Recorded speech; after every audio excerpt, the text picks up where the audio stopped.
And these roaches just pushing in. They don't want to go too far. There are tanks there. We need to fall back. Stay on that creep. So MorroW taking a lot of damage there. He has built this entire wall of missile turrets, but he has not yet expanded up there. So let's check the food count. We have 200 food versus 167. So Rhett is has an army advantage right now. I think he could easily attack, and right now we have MorroW placing 2 command centers in the middle of the map. This is probably going to be for planetary fortresses. So unless he just decides he wants to expand somewhere, but I think he's going to upgrade those to planetary fortresses, but he's not going to even get to complete them. It looks like they're actually going to get canceled right here. Did he even cancel that one? Oh, I think he actually did cancel both those at the same time. So Rhett is doing a little bit of a push here and running in some lanes. Ooh, thought I have to sneeze. There it was. Oh, so we do have the wow, a lot of Ultralisks out right now, and Nidus Swarm. So we're gonna see probably a lot of Nidus Swarm action going here in the back. We see a very good sensor coverage for MorroW at this point. You can see basically everything. It's coming a mile away. Placing down that command center at those gold minerals, getting the good stuff. And we see may have Rhett push out here, do a little attack. He is maxed at food almost at 199. MorroW at 184. So we'll see if there's an attack going right here, or if both players are just going to do some more attacking. You can see, whoa, Rhett is actually, sorry, MorroW is making 6 command centers right now. I think that is a first. I've never seen 6 command centers be built before. So he's making 2 down here and 2 up here. More than likely going to build these into planetary fortresses. I guess he's just planning for a even Steven match right now of you get half the map, I get half the map, and we'll just see what happens. So Rhett coming in here, doing a bunch of damage. He does not have any tanks in position right now, so Rhett making a wise decision, attacking the correct side versus the side with the tank. Oh, nice fungal growth right there on top of all those marauders, and those Ultras are just chewing them up right now. Another good fungal growth, pushing here. A little mistake there by Rhett. He does have those Confessors in the same control group as those Ultralisks.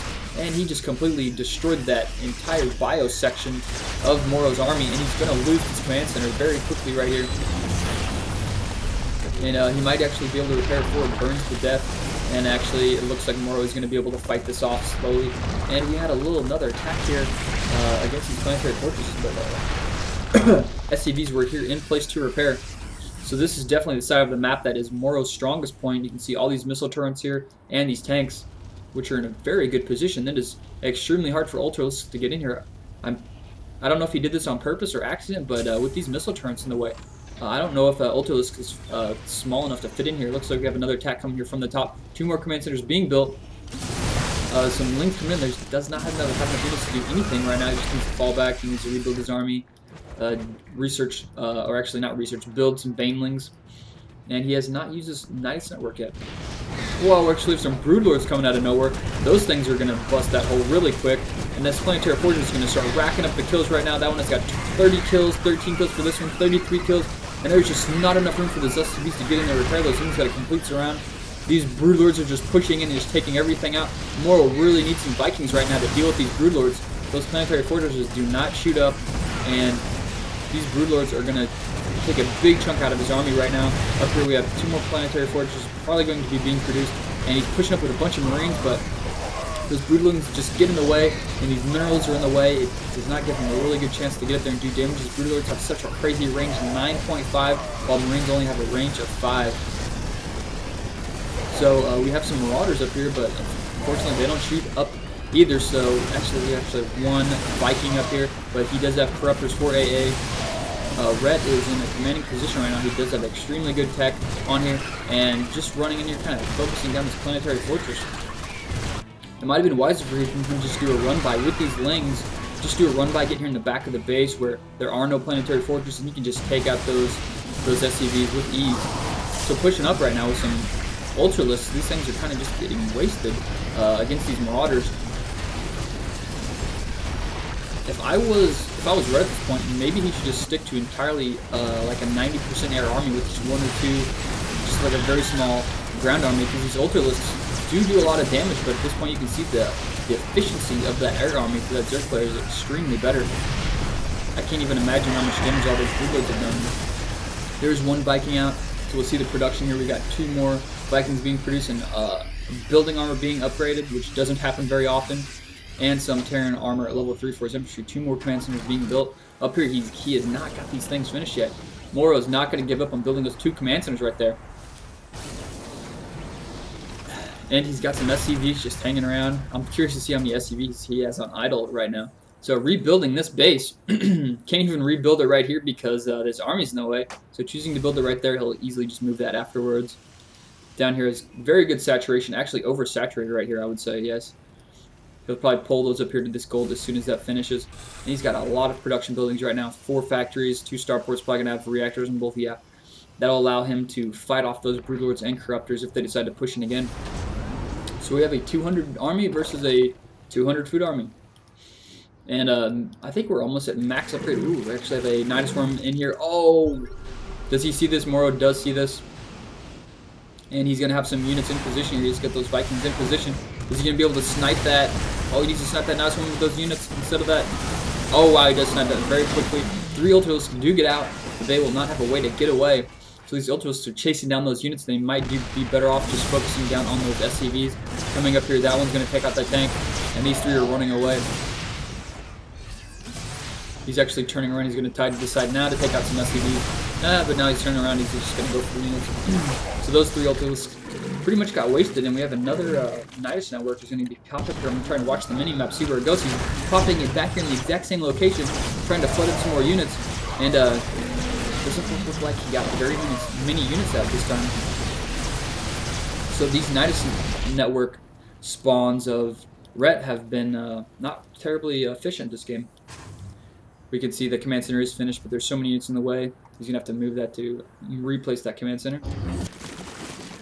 So at this point in the game, which doesn't happen too often in general, but it seems like this map, Metalopolis, everybody just seems to macro on it. I've seen so many games on Metalopolis that go to extreme lengths, go to extremely long in the game, where every mineral patch has a base at it, and the map is just split in half. And we just kind of have these wars of attrition where everybody gets the same amount of resources, and it's just a lot of resources. So we actually had all these overlords move. Where'd those overlords go? I saw a big patch of overlords. There they are. They were positioned down here in the bottom, and I was looking for them on the minimap. So we may have a drop here. Giving up on the Nidus Worm, he's just going to go for an air attack. And these 2 command centers are placed. Probably going to upgrade those into planetary fortresses very soon. Even getting level 3 weapons upgrade for MorroW.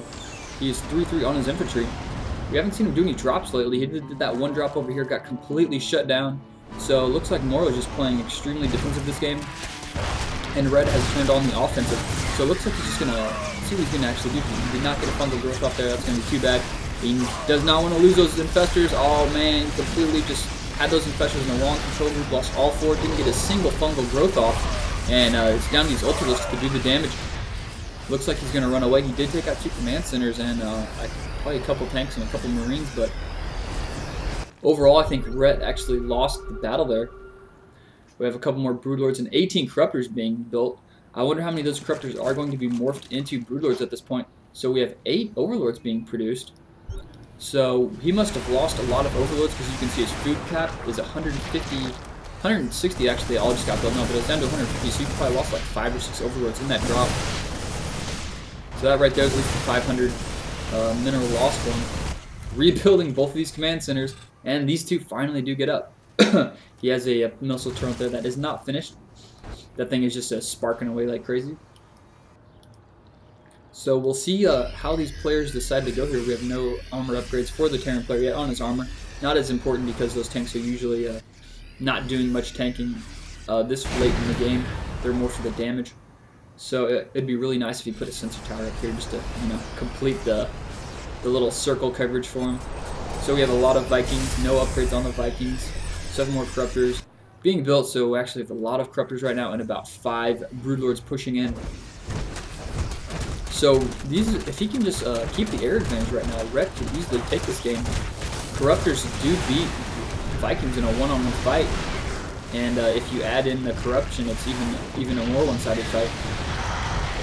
Corruptors don't have as much range, but they will beat him in just a straight-up one-on-one fight.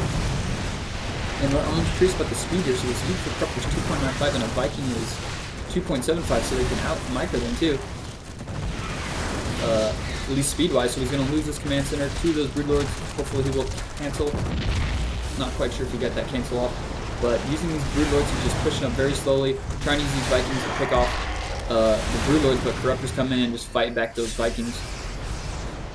So you might be wanting just to get like 1 or 2 Thors out, because Thors do have a range of 10 against air. And that would be very nice to attack these clumped up air units. So we're having a big fight right now. Just looks like we're going to have an air battle. Whoever seems to is going to control the air might control this game right now. So just throwing away Ultralisks. Not quite sure what he did that for. Stimming in some Marines. He's going to try and focus fire down and kill these Brewers. But at the exact same time, these Lings came in, just got a nice round on those Marines, pushing them back. He has a very high number of Corruptors right now. So at this point, Red does have air control, but it looks like MorroW does have ground control. So we'll see if he has enough Brewers to actually keep these ground units back.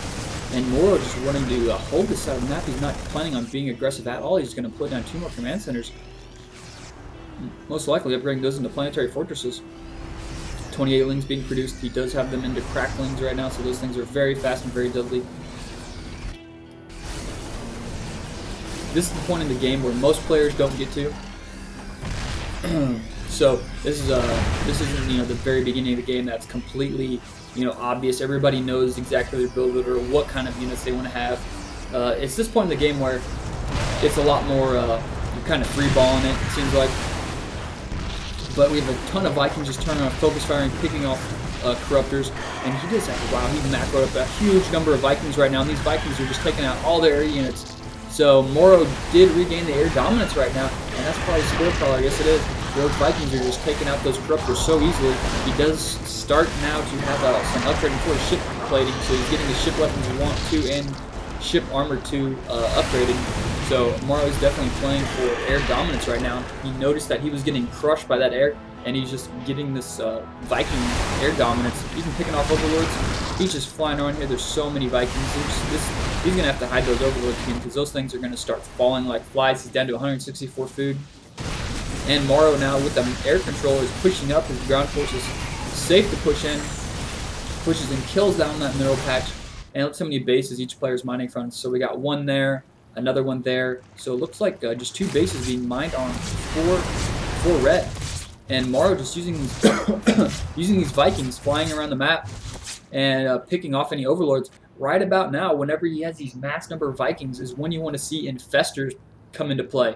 And Infestor fungal growth on those Vikings, like you saw how clumped up they were right here. He could get 2 fungal growths down and just keep chain casting them and kill every single one of those Vikings. So it would definitely, he has some Infestors now, so he's probably remembered that. But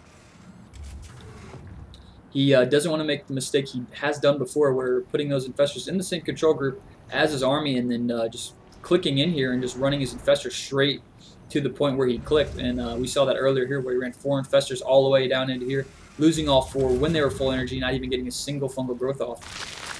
So we have some more Banelings being produced. I'm not quite sure why he's making Banelings, because I haven't seen many Marines right now. Mostly it's been Marauders and Vikings and Medevacs. So not quite sure why he's making Banelings. Maybe he's going to do a Nidus network pop up and kill some SCVs. Let's get a worker count. I'm kind of curious this late in the game. So Red only has 45 Harvesters, but you really don't need that many. He's down to, it looks like 1, maybe, yeah, he's down to 2 mineral patches at this point, or 2 bases.